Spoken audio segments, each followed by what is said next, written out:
Welcome then to Les Sables d'Olonne. It's still wet and windy here on the French west coast, the Atlantic coast, where the Vendée Globe is based. However, normal service should be resumed tomorrow. We're expecting the breezes to drop away.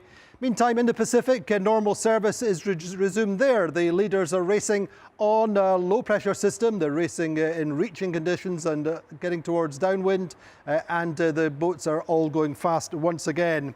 So Yannick Bestaven spending his 48th birthday today in the lead at 52 degrees south. Leading the Vendée Globe is not a bad way to spend your birthday. Even he's not quite getting his way as much as we possibly expected from the second-placed boats and the peloton. Less than 2,000 miles to Cape Horn. It should be there next Saturday.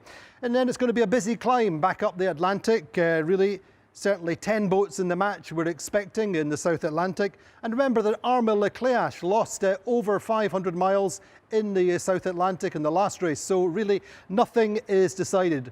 My guests today are Tom Dolan, the Irish Figaro sailor who scored the best non-French result in the last La Solitaire de Figaro since Dominique Vavre back in 1998. And Christian Dumard stepping in to do the weather as a special favour to us. Meantime, a special ciao from Auckland, New Zealand, from Vasco Voscotto.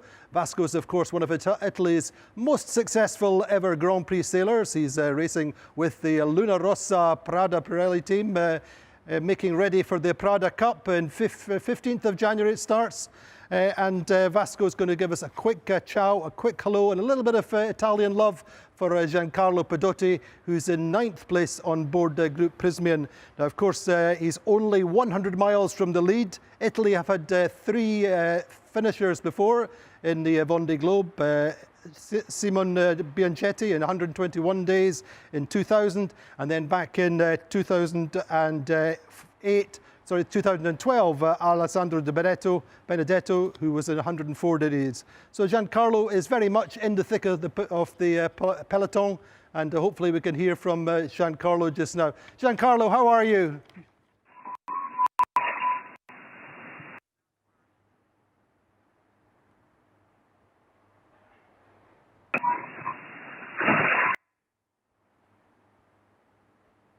The wind is not very stable. It's between 17 and 24, and so the sea state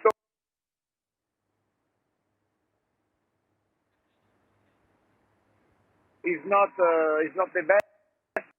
Very short in period, and so the shot between the waves, but easy with that.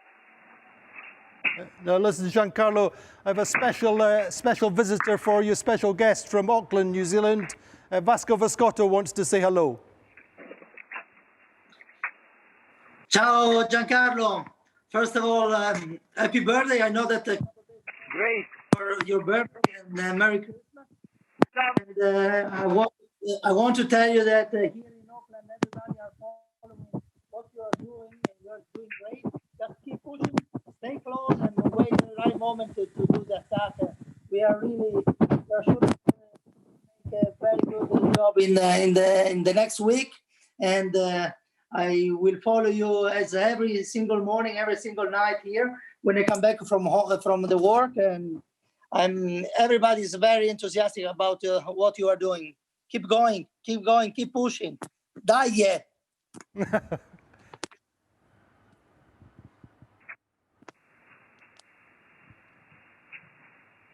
Thank you very much, Vasco. Thank you very much. I also take some news from you, and I'm very proud to know that you are in the match.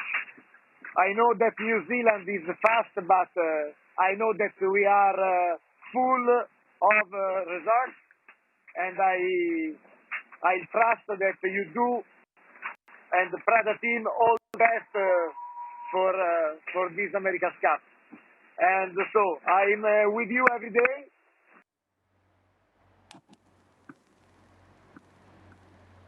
All the best, and I hope that after Vendée I'm meeting all together for celebrating in any case.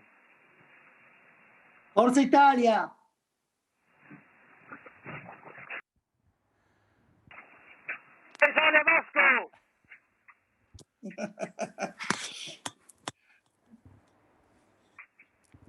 Vasco, do you have a question for Giancarlo? I have a question. Today I was tired because I wake up early, but then I have I cannot complain after that I see you that in which condition you are in this moment. So I think that it's very cold there, and I just wish you that you are smart enough to wait the right moment to attack. And when this moment is coming, I wanted to have the opportunity that you just phone me 1 second before, so I can follow even more what you are doing.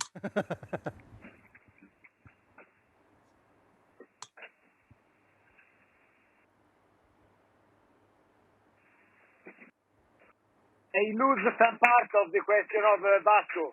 Can you repeat me? He's just saying that he's following you all the time. He's just asking, or he's just saying that he wants to make sure that you want to make sure that you choose the right time to attack.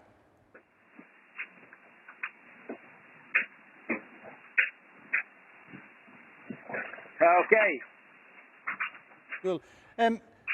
Giancarlo, just give us a little picture of the weather situation. Sorry, go on. In this moment, yes. So in this moment is night here. The sun go down around 7 o'clock UTC, and the wind is between 80 knots and 24. Is not stable. The waves are around 2.5 meters, but 8 seconds of period. So the sea is short, and because the waves are not in the same direction of the wind, so we have a lot of shots, and it's not really comfortable. The temperature is around 10 degrees, 10 Celsius on board, and we don't see the sun from different days. So I miss the sun, very. So I miss a lot the sun. It's a long time that I don't see. Indeed, Giancarlo. Just a little bit of information about the week ahead into Cape Horn. How does it look? I hope to see this.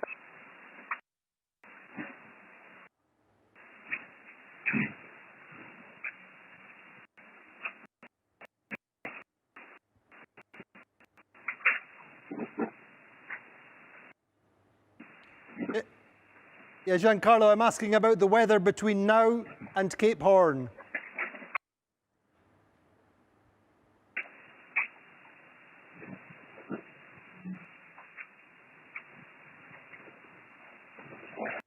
Now we are this depression, and then after Nemo Point there is another big depression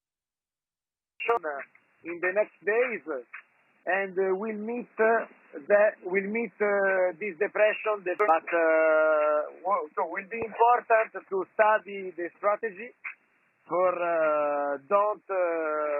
don't keep them in the strong part, and we'll see. Maybe we try to be south, or maybe will be necessary to go slower for stay back of the depression, because I see that in the center of the part will be around 50 knots, and the gas will be more. I think it's not a good idea to go inside. Okay. Giancarlo, thank you so much for joining us. Stay safe this week, stay fast, and hopefully we'll speak in a few days' time. Ciao, all the best. Okay. Thank you very much. Bye-bye. Bye-bye. Ciao Vasco, Forza Italia. Ciao, forza! Forza, forza! So Vasco, Giancarlo missing the sunshine, and you have all the sunshine. Maybe you can send him some sunshine to Group Prismian. Yeah, for sure. I think that all the best to Giancarlo. We have a beautiful days here in Auckland in the last period, so we are lucky because, as you know, Auckland sometimes can be you can have a lot of rain, but the reality is that in this period we have a fantastic condition. And all the best to Giancarlo, but also to all the guys that are doing the Vendée Globe. I think that they are heroes, and they have a good time, but also sometimes bad times. And to everybody, be safe and sail fast to the end of this beautiful event. Listen, Vasco, thank you so much for joining us. I need to let you get to bed for your beauty sleep. But hopefully at some point you and Giancarlo can share a little limoncello. For sure. That is the best the best thing that we can do. A good limoncello can be fantastic at the end of the cup and at the end of the Vendée Globe. Perfect. Ciao ragazzi. Ciao Vasco, all the best. It's Vasco Voscotto then there in Auckland, just getting towards his bedtime, prepping for the Prada Cup, which I think starts on the 15th of January. And of course, Luna Rossa, Prada Pirelli had a nice America's Cup World Series where they were second. Let's see if we can join Tom Dolan, perhaps. Tom is a little bit closer to home for us here in Les Sables d'Olonne. He should be up the road in Concarneau.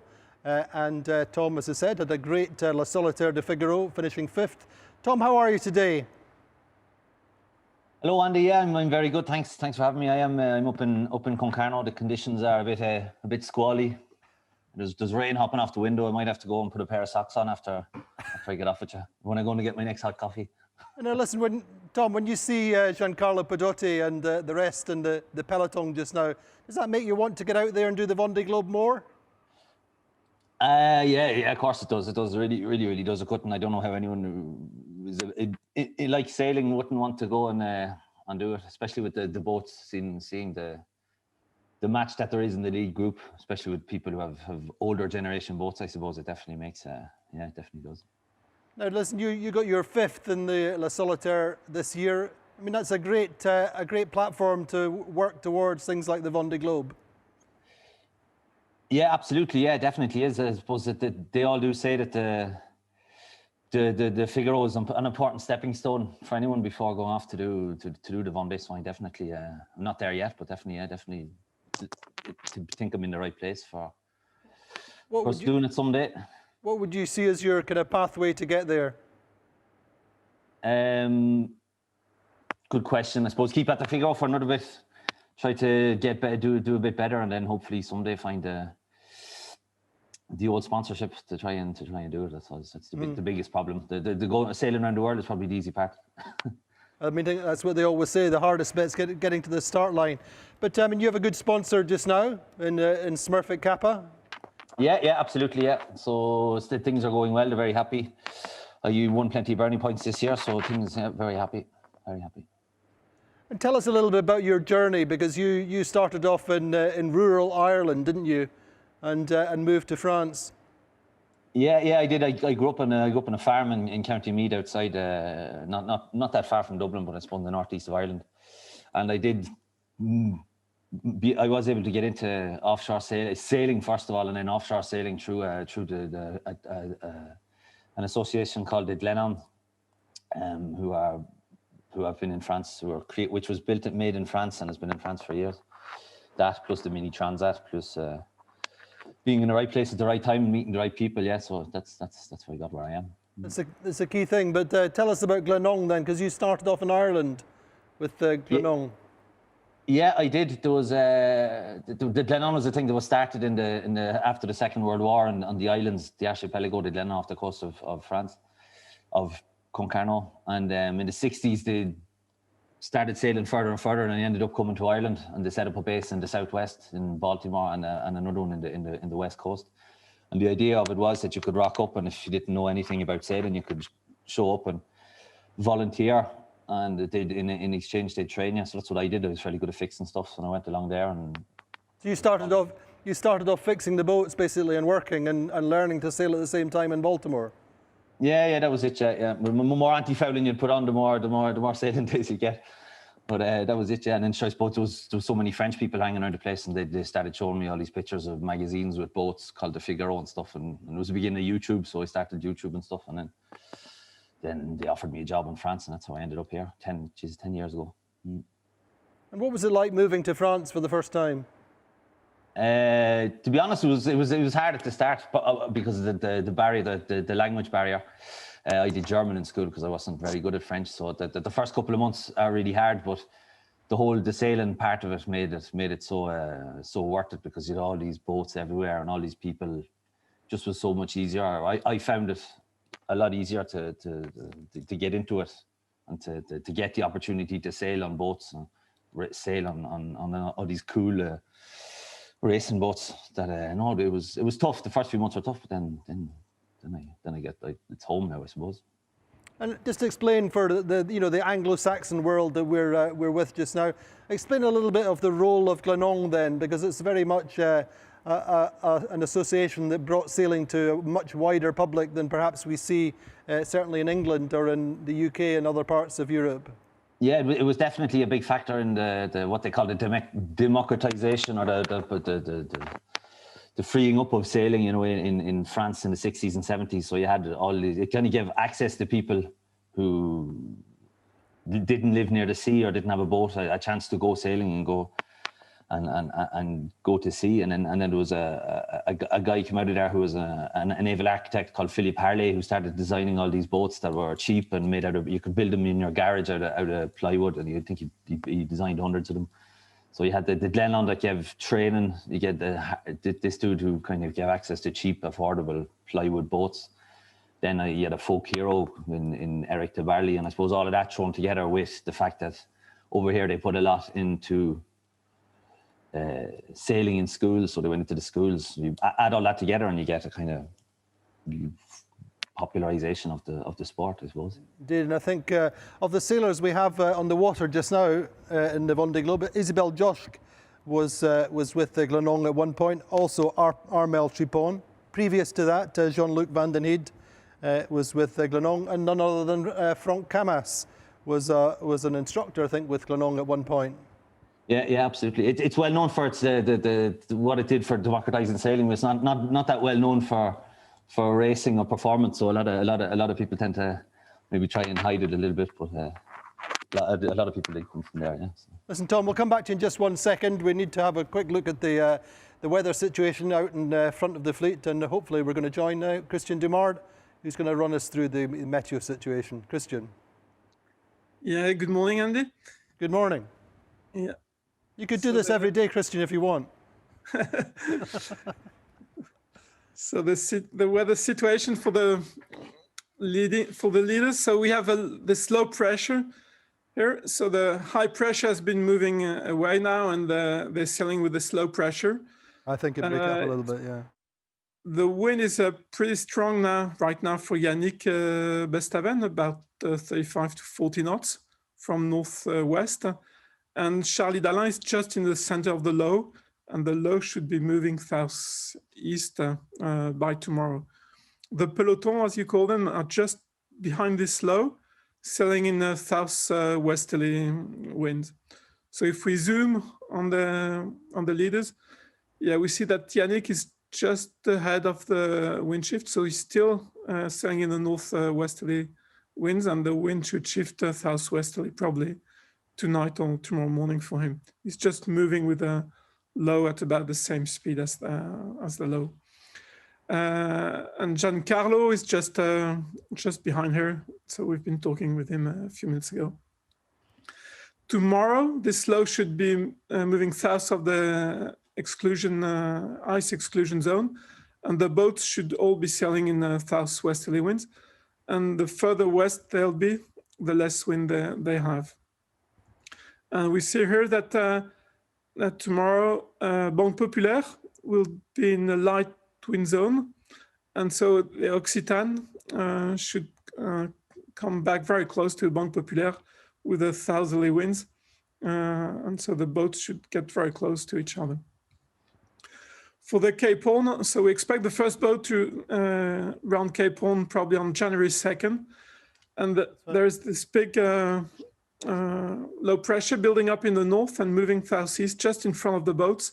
And so they should still have northwesterly winds when they round Cape Horn, probably around 35 to 40 knots, maybe with gusts up to 50 knots for the two leaders. If we look now further behind, so we have Alain Roura, Pip Hare and Arnaud Boissière just ahead of this front. They've been very fast yesterday, and so they're still ahead of this front, which is moving east. And they should have probably around 30 knots today, northerly winds. Jérémy Béus-Charal has just crossed the front yesterday afternoon, and now he's sailing towards the south, just to position himself probably ahead of the next front, which is coming, which is just there, coming over Tasmania today. And further behind, we have Alexia and Stark, which are just around the high pressure system, which is in the Indian Ocean, so the Mascarenhas high pressure system. So pretty nice conditions, windy conditions for all the boats, especially for the first ones. And we're back to normal conditions in the Thousand Oceans for this period of the year. Indeed, as I was saying, Christian, pretty much a normal service resumed after that little pause at Christmas. What's the? How do you see the South Atlantic going? Can we see the whole group close together? Yeah, the whole group should be quite close together when they round Cape Horn. The situation seems quite complex after Cape Horn, so it's difficult to know right now how it's going to. What's going to happen exactly? It depends on the timing of when the first boats exactly get around Cape Horn. What are typical meteo situations that you talk to your sailors about in terms of the playbook after Cape Horn? What are the typical situations? So usually the wind gets much lighter once you round Cape Horn for a few hours at least, and then you either have a low pressure moving across South America or high pressure systems. So depending if you have high pressure systems, sometimes you can go far in the east and round the high pressure system in the east. If it's a low pressure, then, well, depending on the exact position of the low pressure, but usually you have to go close to the Falkland Islands and then go further in the east on the northern side of the high pressure. It's going to be an interesting battle then in the South Atlantic and indeed all the way to the finish. Christian, thank you so much.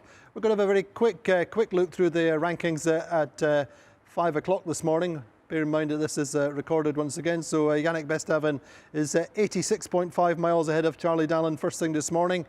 Both doing, well, Yannick Bestaven was quicker, 18 knots, compared to Charlie Dolan was doing 13.4. And if you relate that to Christian's meteo analysis just now, you'd see that Charlie is closer to the centre of the low pressure, therefore a little bit slower.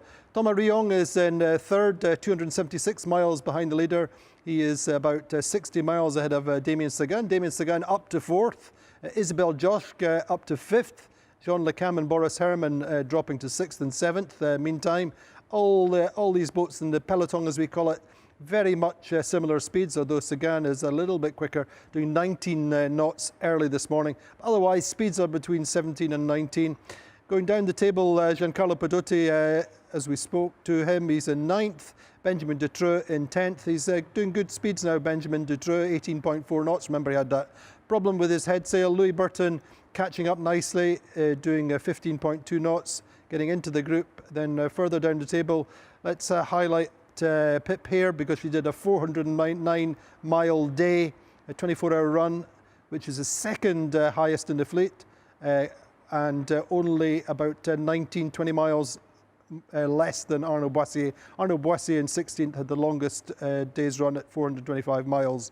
Didac Costa now dropping behind Pip and a little bit out of contact, but he's going quite well. Kojiro Shiraishi in 21st, going well and catching up with Didac. Substantially, doing quite a little bit faster than him. And then further down the table, Miranda Meron in 23rd and Ari Hosela. Ari Hosela doing 10.8 knots just now, and he should cross Cape Lewin on Starkamocha today. Let's go back to Tom Dolan. Tom, you obviously follow this race all the time. You have regular briefings and debriefings with your team. What are you learning as you see this Vendée Globe?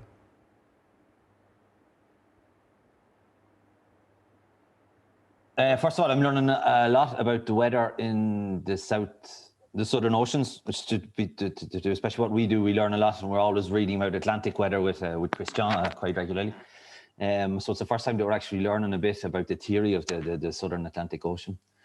And then just trying to do a lot of work on tracking the speed of the boats and comparing the percentage of the polar that they do compared to what theoretically they should be doing. And we see a lot of how much it actually depends on the state of the sea, because it's probably something we don't see when you click on windy and we look at the boats in the carto. We see the wind and we say, "Jeez, he should be fast there," but you really see the influence of the sea state on the speed of these things.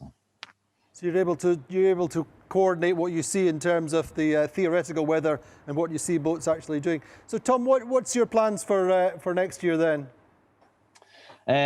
It's back to the Figaro again. We're very busy season starting in March, and which goes all the way to October with a race across the Atlantic. So there's a lot of miles to be done. So the results next year are earned this winter. So I'm trying to keep myself busy and try and keep the energy levels up to have the fire next year with all these miles we're gonna have to do. So it's good. And we're looking to do better than fifth, are we? I'm definitely not looking to do worse. So yeah, but it's a hard thing to say in the Figaro fleet. But yeah, trying definitely, yeah, absolutely. Listen, Tom, thank you so much for joining us from Concarneau. Maybe speak to you again before the end of the race, and good luck.